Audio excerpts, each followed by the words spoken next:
उत्तर प्रदेश में जिस तरीके से आज बजट पेश हुआ पूरे देश के लिए बड़ी बात है।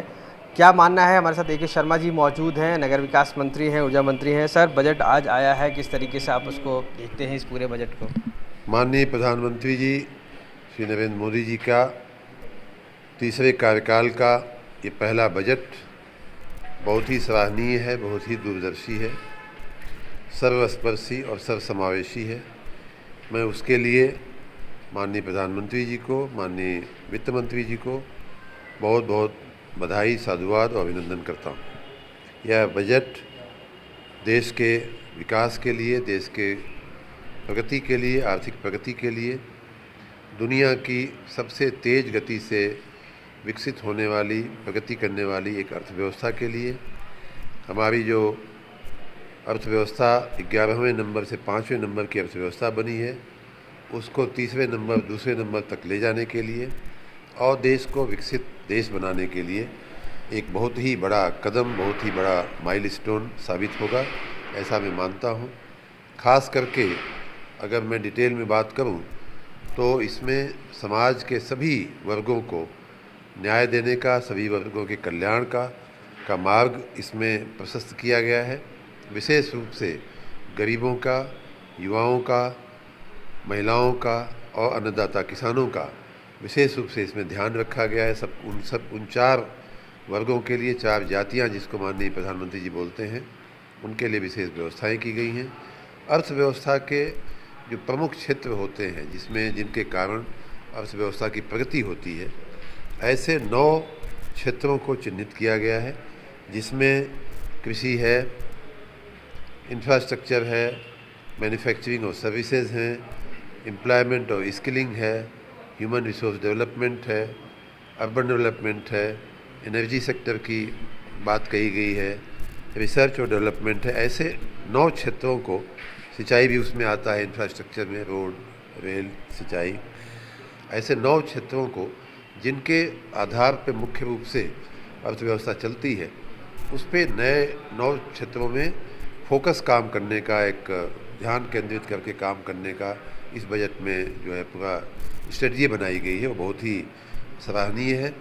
और मैं चूँकि नगर विकास और ऊर्जा मंत्री हूँ, तो मैंने देखा कि नगर विकास के लिए उन्हीं 9 क्षेत्रों में से नगर विकास भी एक क्षेत्र है, ऊर्जा भी एक क्षेत्र है। नगर विकास में विशेष रूप से गरीबों को 1 करोड़ और मकान देने की बात कही गई है। हमारे 100 चुने हुए शहरों में सीवर की, सॉलिड वेस्ट मैनेजमेंट की विशेष व्यवस्थाएं करने की बात कही गई है। स्ट्रीट फूड के लिए हाट बनाने की बात कही गई है।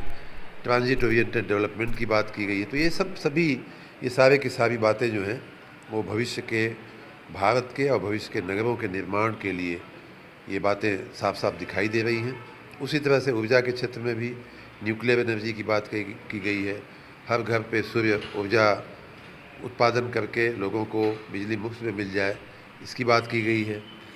साथ ही पंप स्टोरेज, जहां हमारा सूर्य ऊर्जा पैदा करने में एक बड़ी दिक्कत यह आती है कि सूर्य ऊर्जा दिन में पैदा होती है, दिन में खपत कम होती है बिजली की, तो उस बिजली का क्या करें हम दिन में। तो उसमें पंप स्टोरेज करके एक तकनीक सामने आई है, उसका उपयोग करके हम लोग सौर ऊर्जा को बढ़ा सकते हैं, हाइड्रोजन एनर्जी को बढ़ा सकते हैं। तो उसके लिए पॉलिसी बनाने की भी बात की गई है। तो इस प्रकार ऊर्जा के क्षेत्र में तो हमारे दोनों ही विभागों में माननीय प्रधानमंत्री जी ने बहुत कृपा किया है, और मुझे लगता है कि हमारा काम और भी आसान होगा और भी बेहतर होगा। मैं पूरे देशवासियों की ओर से, प्रदेशवासियों की ओर से इस दूरगामी सोच के साथ इस बजट को लाने के लिए, दूरदर्शी बजट को लाने के लिए, विकसित भारत बनाने वाले बजट को लाने के लिए, लोगों के उत्थान के लिए, गरीबों के कल्याण के लिए, युवाओं के उत्थान के लिए, महिलाओं के सम्मान के लिए बजट लाने के लिए मैं माननीय प्रधानमंत्री जी का एक बार फिर से अभिनंदन, अभिवादन और धन्यवाद करता हूँ। सर, अपोजिशन में ममता बनर्जी हो या अखिलेश यादव या राहुल गांधी, वो कह रहे हैं बजट बोगस है और ना ही कुछ युवाओं के लिए है, ना ही कुछ बड़ों के लिए है, यहाँ तक आंध्रा और बिहार के लिए बस कह सकते हैं। युवाओं के लिए साफ साफ मैंने जो 9 क्षेत्र बताए, उसमें 2 क्षेत्र साफ साफ युवाओं को स्पर्श करते हैं। उसमें लिखा गया है ह्यूमन रिसोर्स डेवलपमेंट और एम्प्लॉयमेंट एंड स्किलिंग। तो ये साफ साफ दो क्षेत्र जो है युवाओं को स्पर्श करते हैं और साथ ही जब मैन्युफैक्चरिंग और सर्विसेज सेक्टर की को बढ़ावा देने की बात की जाती है, मैन्युफैक्चरिंग जब बढ़ेगी, सर्विसेज जब बढ़ेगी, तो उसमें काम कौन करता है? उसमें विरोध पक्ष के नेता तो करेंगे नहीं, युवा ही देश के करेंगे। उसी प्रकार रिसर्च डेवलपमेंट पे ध्यान देने की बात की गई है, उसमें अगर होगा इंफ्रास्ट्रक्चर बनाने की बात की गई। ये सारे के सारे क्षेत्र ऐसे हैं, कृषि को बढ़ावा देने की बात की गई है। ये सारे के सारे क्षेत्र ऐसे हैं कि जिसमें 1 रुपया आप डालते हैं तो कहीं ना कहीं उसका एम्प्लॉयमेंट पे उसका पॉजिटिव इम्पैक्ट पड़ता है। धन्यवाद सर बात करने के लिए। तो ए.के. शर्मा जी, साफ तौर से मानना है कि ये बजट बहुउद्देशीय बजट है और जिसमें विपक्ष सिर्फ निशाना साध रहा है, लेकिन ये बजट युवाओं के लिए, महिलाओं के लिए और गरीब तबके के लिए ये बजट है। लखनऊ से कैमरा पर्सन संजय सिंह के साथ आशीष श्रीवास्तव, आज तक।